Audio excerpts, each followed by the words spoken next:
Assalamualaikum students. I hope you all are fine and studying at home. Welcome to your English literature class. It's me Miss Misbah Anis from Boys Campus. I will teach you English literature. Students, today is our lecture number 1 and in this lecture we will learn how we can maintain our copy and novels intro. With novels intro we will explain chapter number 1 of our novel The Boy Who Drew Dragons. First of all, we will start with our copy making instructions. Number 1, maintain index properly. Students, जैसे आपको यहाँ index show किया गया है, आपने as it is अपना index maintain करना होगा. आप ब्लू कलर और पेंसिल की हेल्प से अपना इंडेक्स एंड इनफैक्ट कॉपी में जितना भी वर्क करेंगे वो with the help of blue colour और पेंसिल से करेंगे. Student, do your each and every work very neatly. Step number 2 is mention your details in particular. बेटे, आपके पास यहाँ पार्टिकुलर्स शो किए गए हैं. पार्टिकुलर्स में आपको name, father name, CGR, class, section, group, subject, campus, cell, आपको ये तमाम चीज़ें लिखनी है. स्टूडेंट्स, आपने ये हर चीज़ को बहुत प्रॉपरली यहाँ मेंशन करना होगा. After making particular, students divide your copy in 2 parts. आपको आपकी कॉपी को 2 पार्ट्स में डिवाइड करना है. लाइक आपको यहाँ पे शो भी किया गया है. First part is for English literature portion and another one is language portion. तो आपने फर्स्ट वाले पार्ट पे लिटरेचर और सेकंड वाले पार्ट पे लैंग्वेज लिखना होगा. After partition you have to make a title of first term. आपने कॉपी को डिवाइड कर लेने के बाद फर्स्ट टर्म का टाइटल बनाना है. After the title page of first term, then mention the heading of syllabus outline, and this outline will be provided when you will come to your school. आपको ये outlines आपकी उस वक्त मिलेंगी जब आप फिज़िकली क्लासेस अटेंड करने के लिए स्कूल आएंगे. आपने इस पेज पे syllabus outline की हेडिंग मेंशन करने के बाद इसे स्किप कर देना है. After syllabus outline, you have to make a pictorial title of chapter The Boy Who Drew Dragons. आपको सिलेबस आउटलाइन तक काम कर लेने के बाद नेक्स्ट पेज पे बहुत अच्छा सा खूबसूरत सा पिक्टोरियल टाइटल बनाना है चैप्टर नंबर 1 का. स्टूडेंट्स, आपको पिक्टोरियल बनाना है तो इट मीन्स आप यहाँ कलरफुल मार्कर और पेंसिल कलर्स यूज़ कर सकते हैं. Okay students, do you know which book is it? Yes, this is our previous novel which we have already learned in our previous class. हम ये novel हमारी previous class में भी पढ़ चुके हैं. हाफ चैप्टर्स हम रीड आउट कर चुके थे एंड देन रिमेनिंग चैप्टर्स जो हैं वो हम हमारी क्लास 4 में पढ़ेंगे.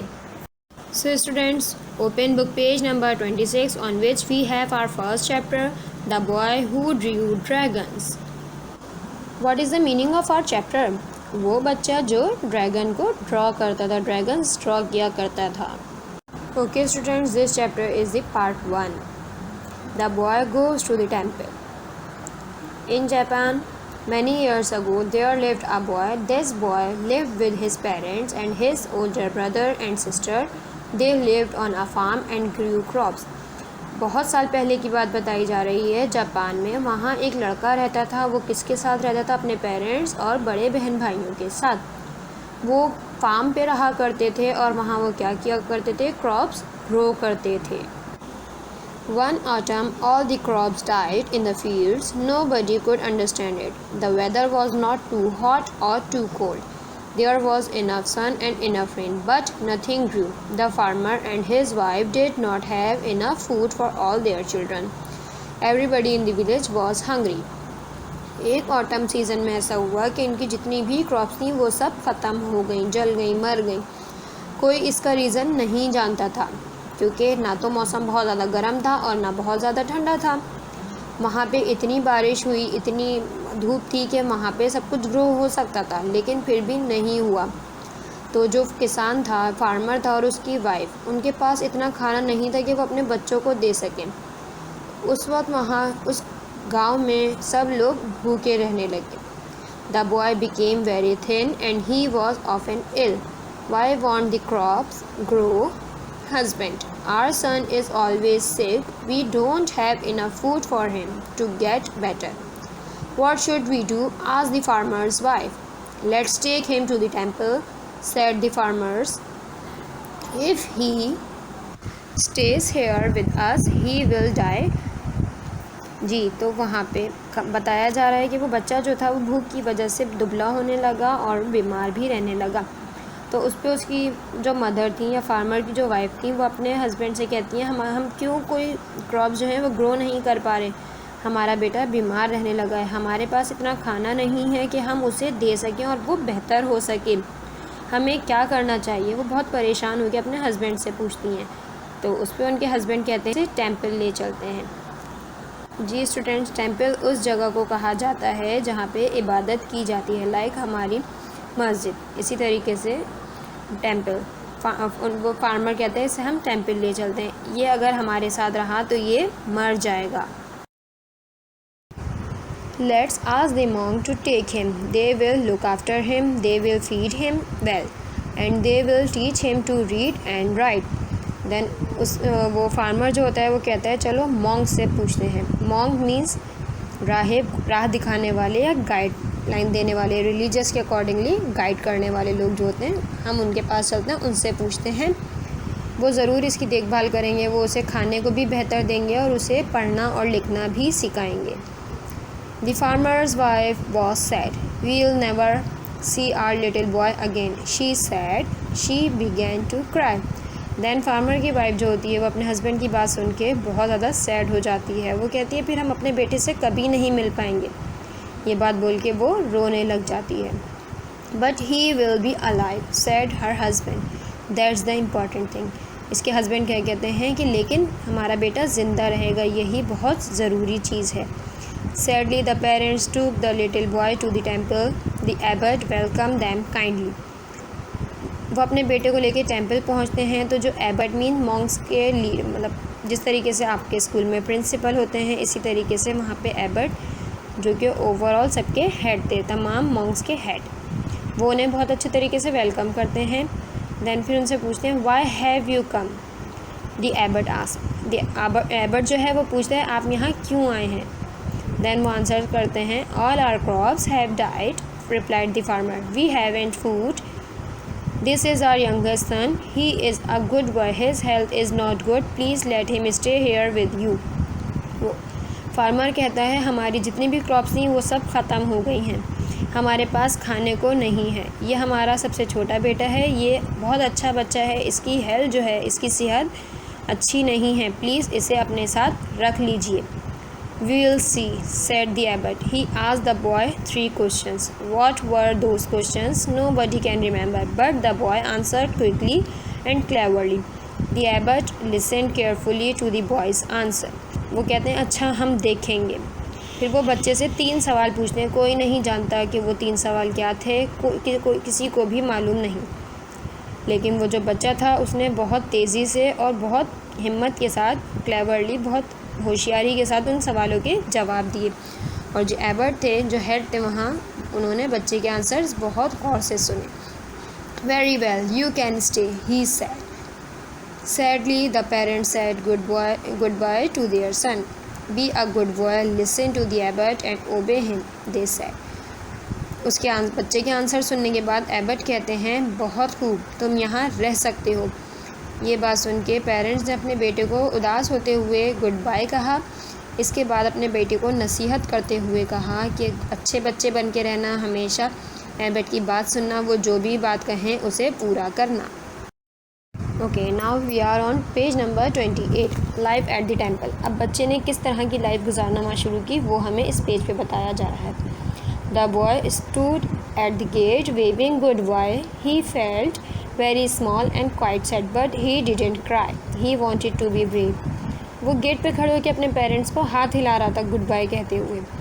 वो बहुत उदास और बहुत अकेला महसूस कर रहा था, लेकिन वो रोया नहीं क्योंकि वो बहादुर बनना चाहता था। Suddenly the abbot was beside him. You will be all right, child, said the abbot. Can you read yet? Then अचानक से वो एबर्ट जो हैं वो उसके बराबर में खड़े हो जाते हैं। उसको कहते हैं तुम बिल्कुल ठीक हो जाओगे, क्या तुम पढ़ना जानते हो? The boy shook his head. बच्चे ने अपना सर हिलाते हुए जवाब दिया। इट मीन्स बच्चे ने आंसर ना में दिया। You will soon learn, said the Abbott kindly, just work hard and ओबे your teachers. Don't give the Monks trouble, now it's dinner time. Then फिर एबर्ट बहुत प्यार से कहते हैं तुम बहुत जल्द पढ़ना लिखना सीख जाओगे, बस मेहनत करना और अपने टीचर्स का कहा मानना, कभी भी मॉन्क्स जो हैं उनको परेशान नहीं करना। चलो आ जाओ, अब डिनर का टाइम है, रात के खाने का time. The boy at a big dinner, he was very hungry. बच्चे ने बहुत ज़्यादा खाना खाया, क्यों? क्योंकि वो बहुत टाइम से भूखा था। After dinner the boy go to the abbot, then an old monk took him to a long sleeping hall. खाना खा लेने के बाद बच्चे ने अपना सर एबर्ट की तरफ बहुत रिस्पेक्ट से हिलाया, जैसे उसका खाना हो चुका है। देन एक बहुत बुज़ुर्ग से ओल्ड से मॉन्क आए, वो उसे कहाँ ले गए? एक बड़े से स्लीपिंग हॉल की तरफ। Here is your bed, he said, sleep well. वो कहते हैं ये रहा तुम्हारा बेड, अच्छे से सोना। The boy put his clothes away, then he put 3 things beside his bed. There was a brush, a stick of black ink, and a stone pot. He used the pot for mixing the ink with water. The boy loved drawing, and he loved drawing dragons most of all. बच्चे अपने कपड़े रख देता है and then वो अपनी 3 चीज़ें बैठ के साइड पे रखता है। क्या क्या होती हैं वो 3 चीज़ें? एक ब्रश, स्टिक थी ब्लैक इंक की, और एक स्टोन पॉट था, मिट्टी का बर्तन था, पत्थर का बर्तन था। वो उस पॉट को यूज़ किया करता था इंक को पानी में मिलाने के लिए। उस बच्चे को ड्राइंग करना पसंद थी, और सबसे ज़्यादा ड्रॉ करना क्या पसंद था उसे? Dragons. In the morning the boy got up and work with the monks. They did jobs in the temple and the garden. He had to keep the temple clean. He did many different things.